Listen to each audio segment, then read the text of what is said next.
ನಮಸ್ಕಾರ, ನಾನು ನಿಮ್ಮ ಪ್ರೀತಿಯ ಚೇತನ್ ರಾಮ್. ಇಂದಿನ ಕಥಾಚೇತನದ ಕಥೆ ಜಗತ್ತಿಗೆ ಜಗತ್ತನ್ನೇ ಗೆದ್ದ ಅಲೆಕ್ಸಾಂಡರ್ನ ಮಹಾಯಶದ ಕಥೆ. ಆದರೆ ಆತನಿಗೆ 10 ವರ್ಷ. ಆ ಊರಿನಲ್ಲಿ, ಈ ಬಾಲಕ ಅಲೆಕ್ಸಾಂಡರ್ ಇದ್ದ ಊರಿನಲ್ಲಿ ಕೈ ನೋಡಿ ಪಾಮಿಸ್ಟ್ರಿ ಅಂತಿರಲ್ಲ, ಕೈ ನೋಡಿ ಭವಿಷ್ಯ ಹೇಳೋರು ತುಂಬ ಜನ. ಇವನಿಗೂ ತನ್ನ ಭವಿಷ್ಯ ಏನು ಅಂತ ಕೇಳಬೇಕು ಅಂತ ಆಸೆ. ಮನೆಯಲ್ಲಿ ಅಮ್ಮ. ಇವನೇನು ಮಾಡ್ದ, ಪರಿಚಯ ಇದ್ದ ಒಬ್ಬರು ಅಂಕಲ್ ಹತ್ರ ಹೋದ. ಅವರು ಕೈ ನೋಡಿ ಭವಿಷ್ಯ ಹೇಳೋರು, ಪ್ರಸಿದ್ಧಿಯಾಗಿದ್ರು. ಅವ್ರ ಹತ್ರ ಹೋದ, ಅಂಕಲ್ ನನ್ನ ಕೈ ನೋಡಿ ಹೇಳಿ ಏನಾಗ್ತೀನಿ ಮುಂದೆ. ಅವ್ರು ನೋಡಿದ್ರು, ಸ್ವಲ್ಪ ಬೇಸರವೂ ಆಯ್ತು ಅವ್ರಿಗೆ.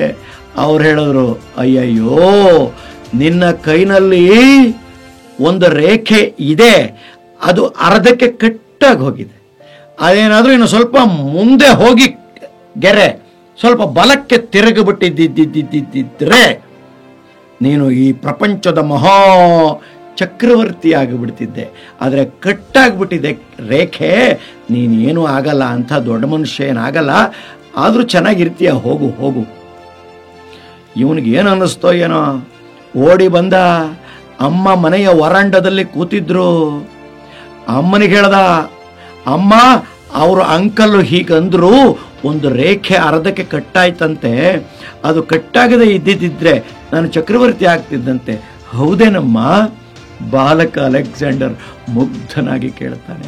ಅಮ್ಮನಿಗೂ ಚೂರು ಚೂರು ಈ ಕೈ ನೋಡಿ ಭವಿಷ್ಯ ಹೇಳೋದು ಬರ್ತಾ ಇತ್ತು. ಅವಳು ನೋಡಿದ್ಲು, ಯಾವತ್ತೂ ನೋಡಿರಲಿಲ್ಲ ಮಗಂದು, ಇವನು ಹೇಳದ್ನಲ್ಲ ಅಂತ ನೋಡಿದ್ಲು. ನೋಡಿ ಹೇಳ್ತಾಳೆ, ಹೌದು ಕಣೋ, ಅವ್ರು ಹೇಳಿದ್ ಕರೆಕ್ಟ್, ಆ ರೇಖೆ ಕಟ್ಟಾಗ್ಬಿಟ್ಟಿದೆ. ಅದೇನು ಅನ್ನಿಸ್ತೋ ಏನೋ ಬಾಲಕ ಅಲೆಕ್ಸಾಂಡರ್. ಹಾಗೆಯೇ ವರಾಂಡದಲ್ಲಿ ಅಮ್ಮನೆದುರಿಗೆ ನಿಂತವನು ಓಡಿ ಹೋಗ್ತಾನೆ. ರಭಸದಿಂದ ಅಡಿಗೆ ಮನೆಗೆ ಹೋಗ್ತಾನೆ. ಅಡಿಗೆ ಮನೆಯಲ್ಲಿ ಒಂದು ಚಾಕು ತಗೋತಾನೆ. ಯಾವ ರೇಖೆ ಇಲ್ಲ ಅಂತ ಆ ಭವಿಷ್ಯ ಹೇಳುವ ಅಂಕಲ್ ಮತ್ತು ಅಮ್ಮ ಹೇಳಿದ್ರು, ಆ ಜಾಗದಲ್ಲಿ ಆ ರೇಖೆಯನ್ನು ಅವ್ರು ಹೇಳಿದ ರೀತಿಯಲ್ಲಿ ಕೆರ್ಕೊಂಡ್ಬಿಡ್ತಾನೆ. ಹಾಗೆಯೇ ಕೊರಕೊಂಡ್ಬಿಡ್ತಾನೆ.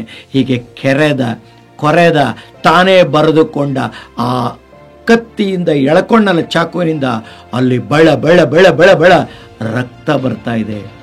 ಅಮ್ಮ ಓಡಿ ಬರ್ತಾಳೆ. ರಕ್ತ ನೋಡಿ ಬಹಳ ಬೇಸರ ಆಗ್ತಾಳೆ.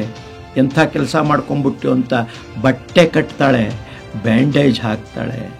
ಆಮೇಲೆ ಅಮ್ಮ ಹೇಳ್ತಾಳೆ, ರೇಖೆ ಇತ್ತು ಇಲ್ಲ ಅನ್ನೋದ್ರಿಂದ ನೀನು ಚಕ್ರವರ್ತಿ ಆಗ್ತಿದ್ಯೋ ಆಗ್ತಿರ್ಲಿಲ್ವೋ ನನಗೆ ಗೊತ್ತಿಲ್ಲ, ಆದರೆ ನಿನ್ನ ಮನಸ್ಸಿನಲ್ಲಿ ಮೂಡಿದೆ, ನಿನ್ನಲ್ಲೊಂದು ಆತ್ಮವಿಶ್ವಾಸ ಜಾಗೃತವಾಗಿದೆ, ನಿನಗೆ ಅನಿಸಿದೆ ಆಗಬೇಕು ಅಂತೀಯ, ಆಗ್ತೀಯ ಹೋಗೋ ಒಂದು ದಿನ. ಹಾಗೇ ಬಿಟ್ನಲ್ಲ.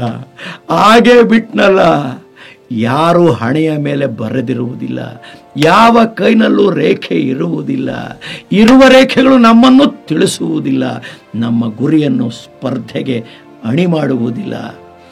ಯಶದ ಗೆರೆ ಇಲ್ಲವೇ ಇಲ್ಲ. ನಮ್ಮ ಏಳ್ಗೆಗೆ ನಾವೇ ಶಿಲ್ಪಿಗಳು. ವಿವೇಕಾನಂದರ ಸ್ಪಷ್ಟ ನುಡಿ, ನಿನ್ನ ಏಳ್ಗೆಗೆ ನೀನೇ ಶಿಲ್ಪಿ. You are the architect of your own future. ನಮ್ಮ ಹಣೆಯಲ್ಲಿ ಬರೆದಿಲ್ಲ. ಶಂಕರರು ಮಹಾ ಚೆನ್ನಾಗಿ ಹೇಳ್ತಾರೆ, ಅಹಂ ಬ್ರಹ್ಮಾಸ್ಮಿ, ನಾನೇ ದೇವರು. ದೇವರು ಅಂದರೆ ಯಾರು? ಮನುಷ್ಯ ಅಂದರೆ ಯಾರು? ದೇವರು ಮನುಷ್ಯ ಅಂದರೆ ಏನು ಹೇಳಿ? ಮನುಷ್ಯನ ಡೆಫಿನೇಷನ್ ಕೇಳಿ, ವಿವರಣೆ ಎಷ್ಟು ಚೆನ್ನಾಗಿದೆ. ಅಹಂ ಬ್ರಹ್ಮಾಸ್ಮಿಯನ್ನು ವಿವರಣೆ ಕೊಟ್ಟರೆ ಇದೇ ಆಗೋದು.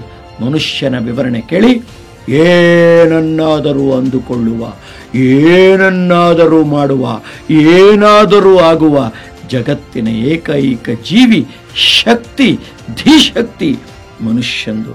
ಚೈತನ್ಯಪೂರ್ಣ ಶಕ್ತಿ. ಸಾಧ್ಯವೆಂದರೆ ಸಾಧ್ಯ, ಅಸಾಧ್ಯವೆಂದರೆ ಅಸಾಧ್ಯ, ಸಾಧ್ಯವೆಂದರೆ ಸಾಧ್ಯವಾಗಿರುವುದರಿಂದ ಬನ್ನಿ ಎಲ್ಲವನ್ನು ಸಾಧ್ಯವೆಂದೇ ತಿಳಿಯೋಣ. ಅಲೆಕ್ಸಾಂಡರ್ನ ಈ ಕಥೆ ಚೆನ್ನಾಗಿತ್ತಲ್ವೇ? ನಮ್ಮ ಗೆರೆಯನ್ನು ನಾವೇ ಬರ್ಕೊಳ್ಳೋಣ ಅಲ್ವೇ? ನಮ್ಮ ಯಶಸ್ಸಿಗೆ ನಾವೇ ಸೂತ್ರಧಾರಿಗಳಾಗೋಣ ಅಲ್ವೇ? ಕಥಾಚೇತನ, ನಾನು ನಿಮ್ಮ ಪ್ರೀತಿಯ ಚೇತನ್ ರಾಮ್.